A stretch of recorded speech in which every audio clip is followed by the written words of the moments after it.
Hello, everyone. It is time for a review of the second season of one of my favorite new shows from 2020. It's Prime Video's The Wilds. First, a little bit of a season one revisit here, just in case anyone out there has not seen the show yet. And listen, I'm going to explain it, and I know some will be quick to judge and say something like, oh, it's basically Yellow Jackets. If you haven't seen The Wilds yet, though, and Yellow Jackets is fresh on your mind, trust me when I tell you the shows are very different. And, for what it's worth, also The Wilds came out first. So, The Wilds begins with a group of girls who think they're going on a retreat. But their plane goes down and they wind up stranded on a deserted island, and the audience comes to realize that they're actually part of a top secret experiment. Season 1 is excellent for a slew of reasons. It introduced me to a bunch of hugely talented actors that I didn't know before watching the show. The mystery of it all is highly intriguing. The story structure, jumping between past, present, and I guess future in a sense, is especially well done, but most of all here, I was just so excited that it gave me a group of characters that I fell so hard for. A whole bunch of very distinct personalities fighting through different types of challenges and growing via a variety of very complex wins and losses. I hope this is clear at this point, but I cannot recommend Season 1 of The Wilds enough. If you have not seen it, though, this right here might be the point where you should push pause on this video and come back after you've caught up, because there is no way of reviewing Season 2 of the show without revealing what happens at the very end of Season 1. So, that is it. Goodbye to anyone out there who has not seen Season 1 of The Wilds. Now, Season 2 of the show, of course, runs with a certain something that was teased at the very end of Season 1. Another component of the experiment, the Twilight of Adam, a control group to the Dawn of Eve. Similarly, the guys think they're going on a retreat, their plane crashes, and then they have to survive on a deserted island. So, while I was very intrigued by the reveal of the existence of the Twilight of Adam at the end of Season 1, one of my biggest concerns about evolving this story that way was that I might not get enough time with the original cast members that I came to love so much. Technically, if you add up the screen time, no, you don't get to spend as much time with them in Season 2. It's just impossible with so many more main players in the mix, but also because Season 2 is 8 episodes long, whereas Season 1 was 10. But the important thing here is that it doesn't feel that way. Season 2 kind of plays as Gretchen's experiment is designed to work in a sense. Basically, it's using Twilight of Adam to compare to Dawn of Eve, so every single time something happens to the boys, I immediately found myself recalling how the girls dealt with a similar scenario. Also, another thing that was super important to me that Season 2 of the show does deliver is, in addition to introducing and establishing the members of Twilight of Adam quite strongly, we still get to see all 7 of the surviving girls on the island take, I would say, a pretty significant step forward, both as individuals and also as a group. So now, you might be wondering, will I like the new ensemble as much as I do the Dawn of Eve characters? Or at least that's something that I was wondering before I started watching the new season, and I will tell you the answer to that is a yes, but also a little bit of a no, but the no is by design. First, I'll tell you my standouts here. Tanner Ray Rook and Reed Shannon as Bo and Scotty were 2 of my favorite new additions by far. Their friendship and dedication and loyalty to one another is just absolutely infectious.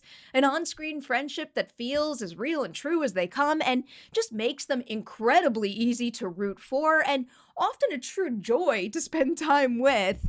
I was also really taken by Miles Gutierrez-Riley's Ivan. One, because I thought his performance was great, but also because I think the show is taking a pretty bold and very well-executed swing with how it assesses zero tolerance and cancel culture through that particular character.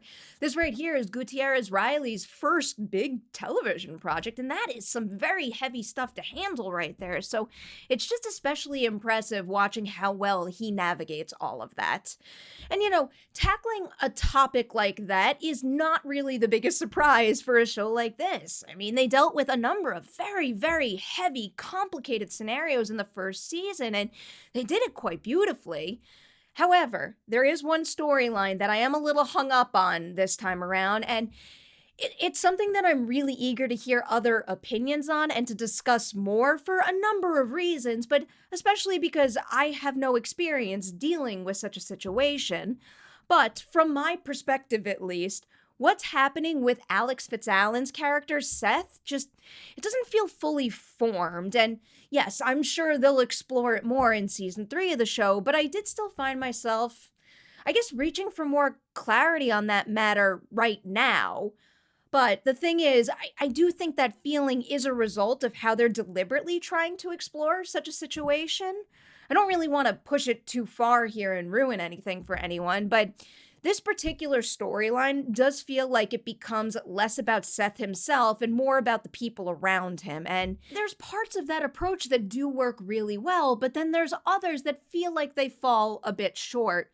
A lot of the season of The Wilds is digging into, how things aren't always black and white, the importance of understanding other perspectives, the value of getting the chance to learn from mistakes and bad behavior, the messiness of where to draw the line on certain matters. Perhaps it may sound like it'd be nice if everything were super neat and easy to assess via a precise roadmap on how to deal with certain things and a very clear distinction between right and wrong, but the reality is there's not, and I do really like the time and care that this show puts into emphasizing and exploring that, but with this particular scenario, I do think I needed more. So that right there is my biggest criticism, but I am still going to give The Wild Season 2 4 out of 5 Deweys on the Dewey Decimovie scale. The material I'm critical of here is a pretty significant part of the show this time around, but there is still a whole lot in the mix here that works really, really well. Just to throw out a bunch of other names here, my God, Sarah Pidgeon continues to give her role 110% every single second she's on screen.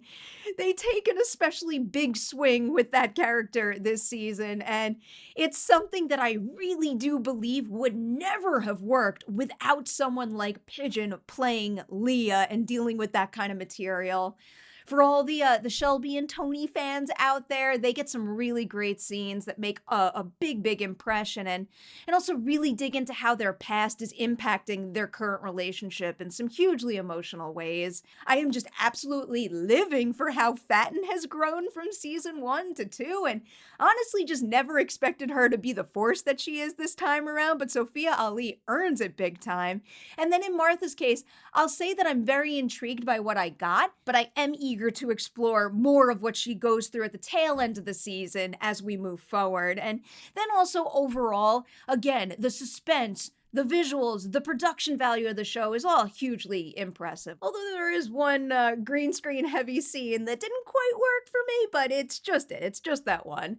But most of all here, what I love so much about The Wild before in season 1 and also still now is that it does tend to put character before its high concept. Gretchen's plan is important and it gives the show structure, it raises the stakes, and it does force the characters in certain directions that they need to go in to keep things moving along. But ultimately, The Wild always feels like it's more interested in its characters and how they grow and how they become stronger people than it does in the specifics of the experiment itself. And I'm just a big believer that that is a big reason why I've become so attached to and deeply invested in these characters.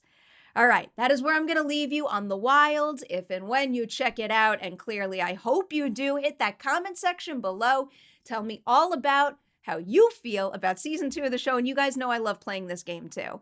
Tell me your favorite new addition to this ensemble. So your favorite new Twilight of Adam character. I'm so curious to see where you all fall on that. All right, before I let you go, a big Patreon shout out is going to Nathan.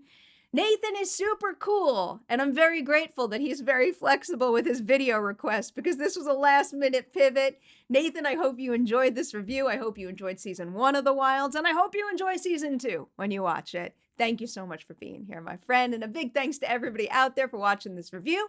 Do not leave it without liking and sharing it, please, and stay tuned. I got more big review coming your way very, very soon.